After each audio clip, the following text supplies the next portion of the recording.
ভালো করে ধরো দিদি, ভালো করে ধরো, কিন্তু ভারী কিন্তু।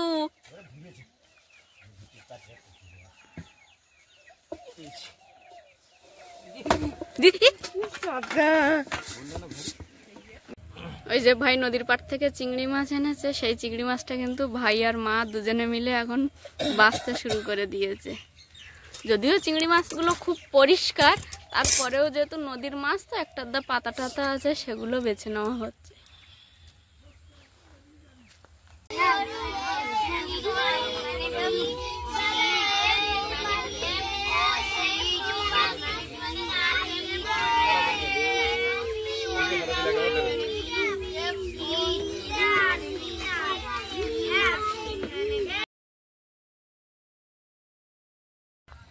নমস্কার, আপনারা সকলে ভালো আছেন তো? সাথী বিপ্লব ব্লগের আরো একটা সম্পূর্ণ নতুন পর্বে নবগত এবং পুরাতন সকল দর্শক বন্ধুকে স্বাগত জানাই।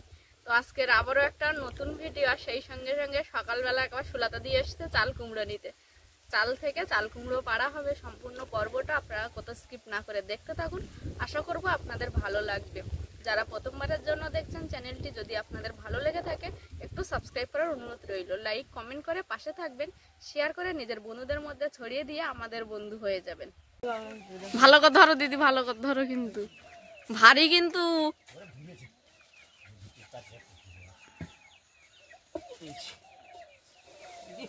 দিদি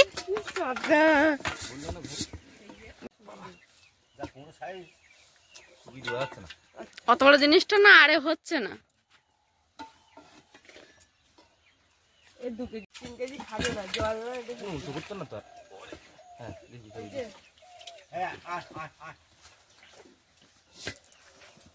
মোট 8 পিস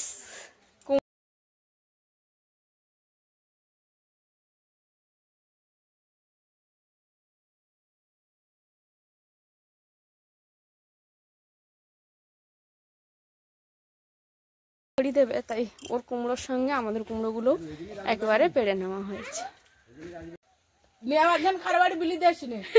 এখন দিদি দিদাই পড়ে গেছে, কোনটা নেবে। বড় দিকে নিতে হবে, মিডিয়াম নেও। কতটা দা ডালি 2 কেজি। এই বড় ডাটা নিয়ে যা, এই বড় কুমড়াটা নিয়ে যা, বেশি হাই হবে ফুল দিচ্ছে। ছোট নিলে আবার আর দুটো নিতে হবে, তাতে কম পড়ে না। ওই দুটো তো ওই কাটা নিয়ে একটা নিয়ে, একটা বড় দিকে নিয়ে যা। এইটা হ্যাঁ হ্যাঁ ওইটাই নিও। ওই আর আমাদের সে ঘরে আরেকটা ছিল আছে, বরগুড়ি লাইনই দাও। ইয়ে হলে কতটা বানাবে, বাড়ি বানাবে না। আমাকে এই শার্টে 2 কেজি আনতে হবে নিয়ে। দিদা কাটিয়ে দিদি এখন একটা পছন্দ করেছে। ওদের আমার ডাল কি হবে বলা জিনিস। আরে এই তো এসে গেছে বড়া নিয়ে দিকে আলু আলু গোড়া গোড়াগুলো হাতে কোনো দাঁড়া ছবি তুলে। আমি আরো ওই এই দুটোর কথা ভাবছিলাম, 1 কেজি করে নিয়ে 2 দিন ধরে দেওয়ার কথা। 2 কেজি এইটা না কাকিমার ফালা এবার দিদি। না না একটাই তো 2 কেজি ডাল হয়ে যাবে। আর যদি কম পারে তুমি নাও, তোমার পছন্দ হয় কাকিমা, পছন্দ হয়। ভাই নদীর পাড়ে গেছিল এই চিংড়ি মাছগুলো আনার জন্য। এগুলো আমরা কিন্তু রোদে দিয়ে শুকনো করব। ওই যে ভাই নদীর পাড় থেকে চিংড়ি মাছ এনেছে, সেই চিংড়ি মাছটা কিন্তু ভাই আর মা দুজনে মিলে এখন বাছতে শুরু করে দিয়েছে। যদিও চিংড়ি মাছগুলো খুব পরিষ্কার, তারপরেও যেহেতু নদীর মাছ তো একটা আধা পাতা টাতা আছে, সেগুলো বেছে নেওয়া হচ্ছে।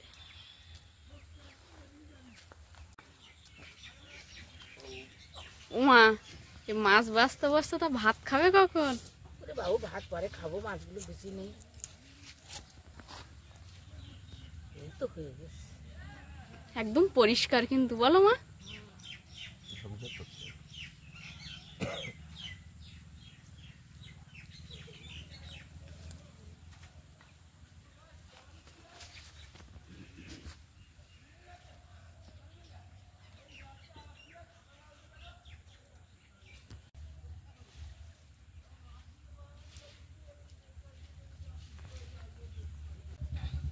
মাছগুলো বেছে এক পাশে করা হচ্ছে, আর যা টুকটাক একটা নোংরা মনে হচ্ছে বা ছোট ছোট যে মাছগুলো একেবারেই নেওয়া যাবে না, সেগুলো কিন্তু আর একটা সাইডে করা হচ্ছে।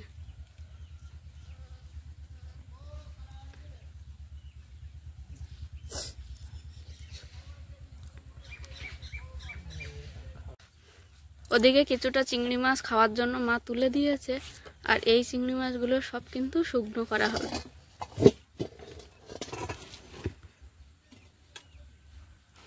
এই যে এখন মা কিন্তু চিংড়ি মাছগুলোকে ভাবিয়ে জল সরাতে দেবে, যার কারণে এক্ষুনি এই কাজটা করতে বলে মা কিন্তু বসে পড়েছে সেই কাজে। কিছুক্ষণ জাল দেওয়ার পরে অনেকটাই জল বার হয়েছে, এবার ভাই ওইটা হচ্ছে চিংড়ির মধ্যে ঢেলে দিচ্ছে।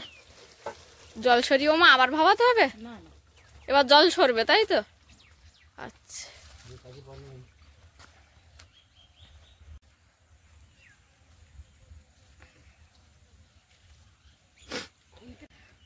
ভাই তো নদীর পাড় থেকে অনেকগুলো চিংড়ি মাছ নিয়ে এসছে, অনেকগুলো না অনেকটাই।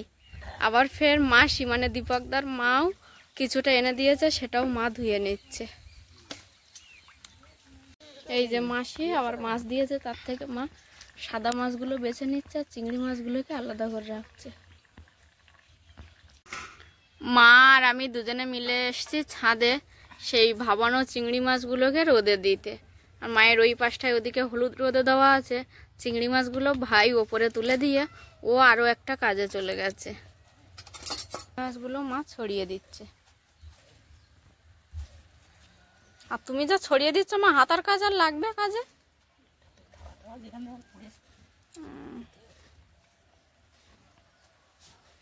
এবার যেইখানটা একটু মোটা মোটা হয়ে গেছে ওইখানটায় মা একটু হাতা দিয়ে পাতলা করে দেবে, কারণ এই যে চিংড়ি মাছের যে মুখের যে একটা, ওটা কি বলে জানো মা, ভোমরা থাকে, ওই ভোমরাটা জড়িয়ে যায় বা হাতেও ফুটলে অনেকদিন ব্যথা থাকে। তো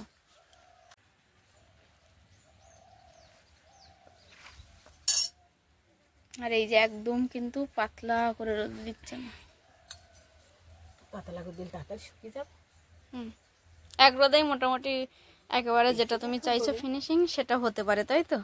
এতটা পাতলা করে দিলে। আর এই শীতকালে মনে হয় নদীতে প্রচুর চিংড়ি মাছ পড়ে, বলো? হ্যাঁ, আগে পুরতো যাওয়ার সময় হয় না, দীপকটা কদিন ফোন করতেছে, আমার কি অনিমেষের পার্টি দাও মাসে, তা অনিমেষের কি কাজ বলো দে? সেইটাই। চিংড়ি মাছগুলো রোদে দেওয়া হয়ে গেছে, মা আর আমি এবার নিচেই যাব, আরও কাজকর্ম আছে সেগুলো করব। একেবারে সকালবেলা এসে আমি হলুদগুলোকে রোদে দিয়ে গেছিলাম, মা এখন আরও একটু ঘেঁটে দিল যেন আরও তাড়াতাড়ি শুকনো হয়ে যায়। কতদিন লাগবে তবু এখনো শুকনো হতে? শুকনো হয়ে গেছে না, আজকে প্রচুর কাজের চাপ। আচ্ছা,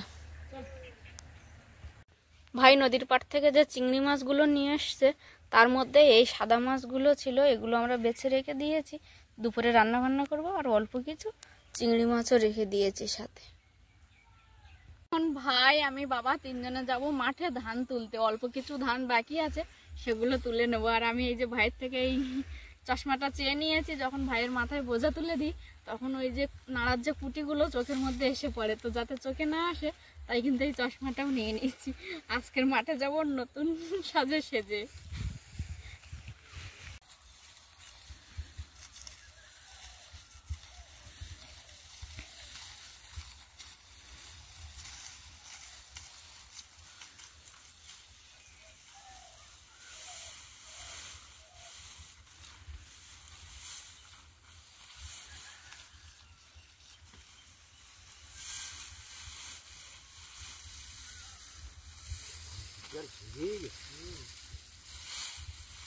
এখন কিন্তু জোর কদমে কাজ চলছে তিনজন, আমি ভাই আসার আগে একটু আগে বাবা এসছে।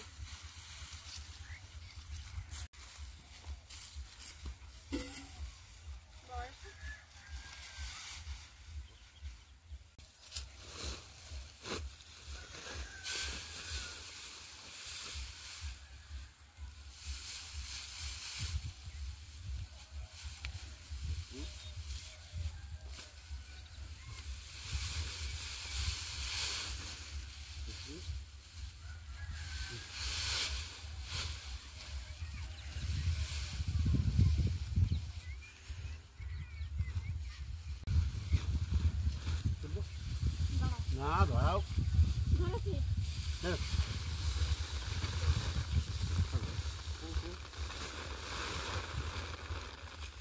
ধান ধরছে কেমন দেখো তো বাবা।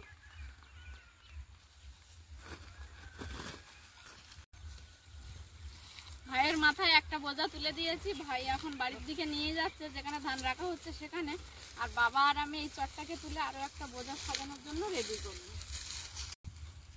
এই চটটা পাতার একটাই কারণ, ভাইয়ের মাথায় যখন বোঝা তুলে দিচ্ছি বাবা আর আমি, তখন বোঝাটা যখন একটু দুলে যাচ্ছে কিছু ধান ঝরে পড়ছে, তো সেটা আর বাইরে না পড়ে ওই চটটার উপরেই কিন্তু পড়ছে।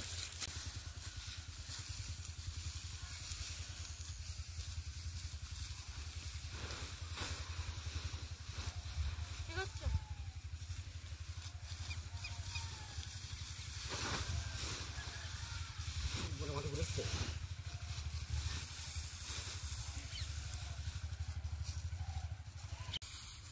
আমি পাশটা দিই, বাম পাশটা।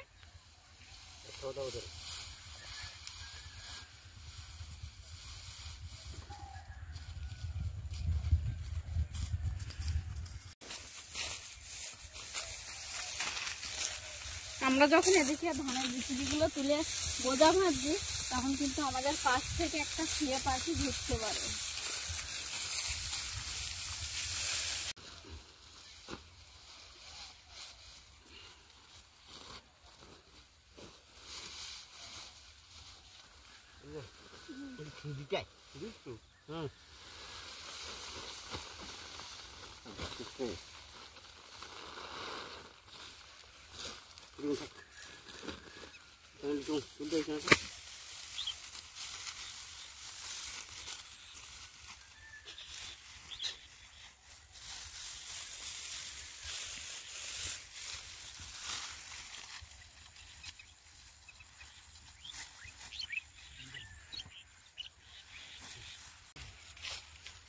ওদিকে ভাই বাড়িতে ধান ফেলতে গেছিল, ভাইয়ের সঙ্গে সঙ্গে কিন্তু ম্যাক্সও চলে এসছে মাঠে।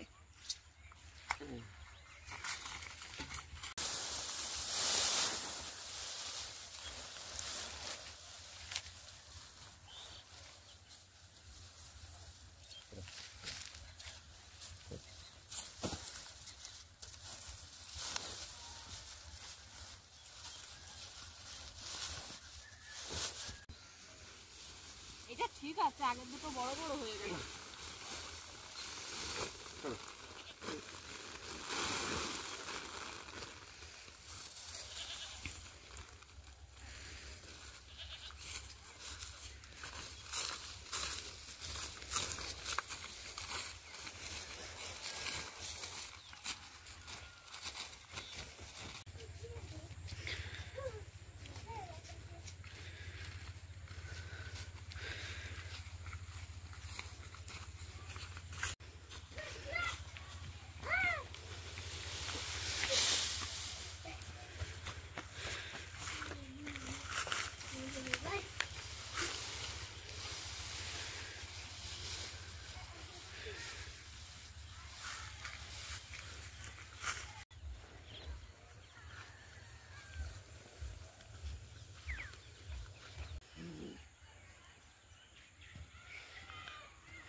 না না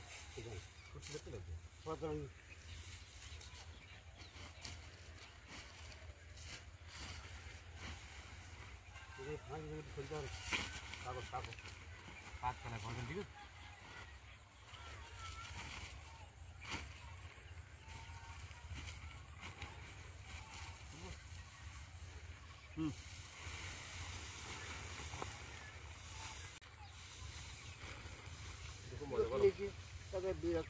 মজা করো হয় না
এতক্ষণ ধরে যে ধানের বোঝাগুলো বেঁধে ভাইয়ের মাথায় তুলে দিলাম, সেই বোঝা থেকে কিছু কিছু ধান ঝরে গেছে। তো সেই ঝরে যাওয়া ধানগুলো এখন এই যে পাত্রের মধ্যে ঢেলে নেওয়া হবে। গামলিটা আনা হয়েছিল ওই কারণে।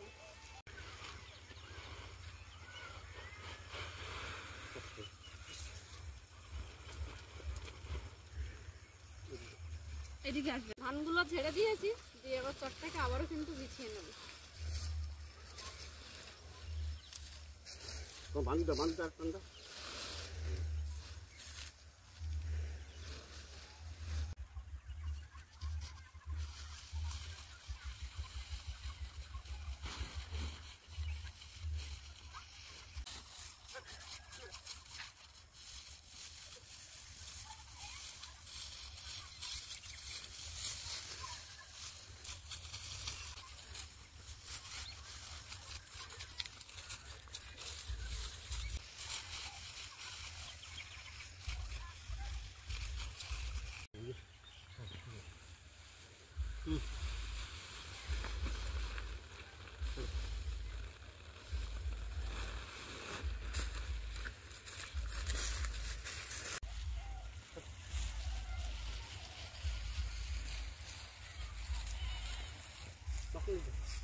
ঢোকার জায়গা নেই।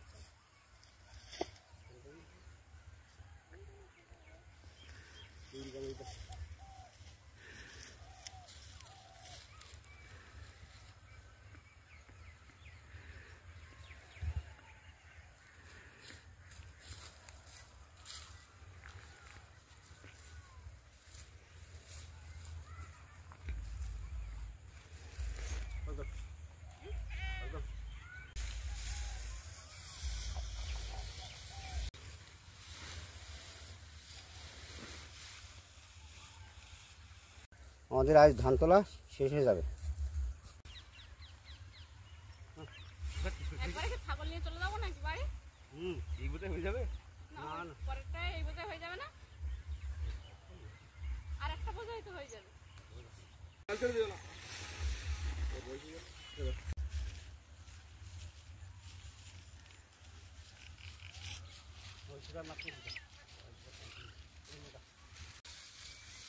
আমরা যখন থেকে ধান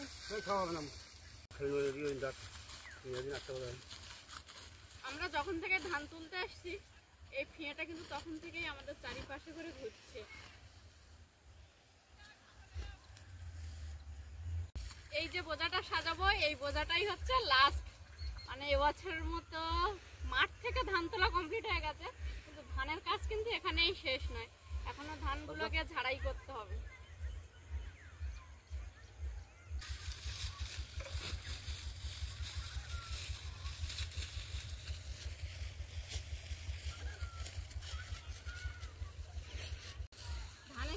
করেছে। পোকায় কেটে যেত সেগুলোও মাঝে মাঝে গুড়িয়ে নিচ্ছি ধানের বোঝা সাজাতে সাজাতে। পুকুরের ওই পারে হ্যাঁ ধান তো একটু ওইটা হ্যাঁ এটা তো ঝেড়ে দেবো।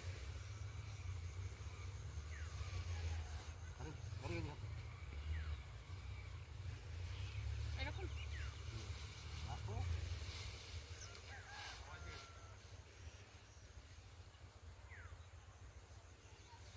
ছেড়ে দেবো।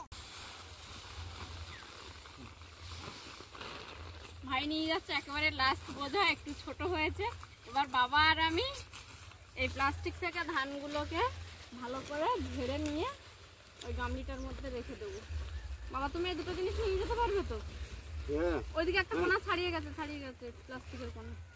বাবা এগুলোকে নিয়ে এখন বাড়ি যাবে আর আমি যাব ছাগল আনতে।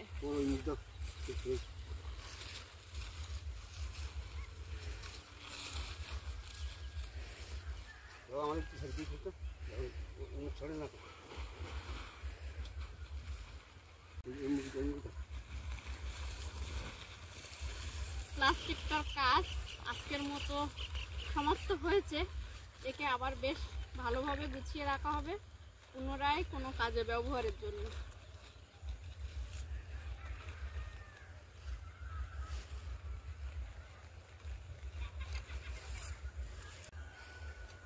দেখি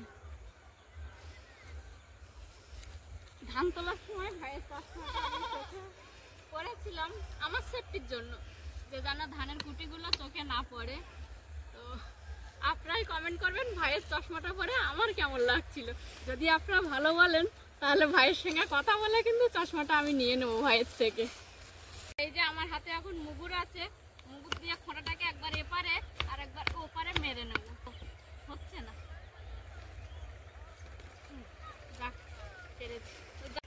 তো যাই হোক বন্ধুরা, আজকে সারা দিনের কর্মব্যস্ততার মধ্যে দিয়ে আমাদের এই ছোট গ্রাম বাংলার আপনাদেরকে একটু একটু করে দেখাচ্ছি। সেই সঙ্গে সঙ্গে থাকছে আমাদের মধ্যে ছোট ছোট আনন্দগুলো, আমাদের বাস্তব জীবনে যা যা কাজকর্ম করি সেগুলো আপনাদেরকে দেখাচ্ছি।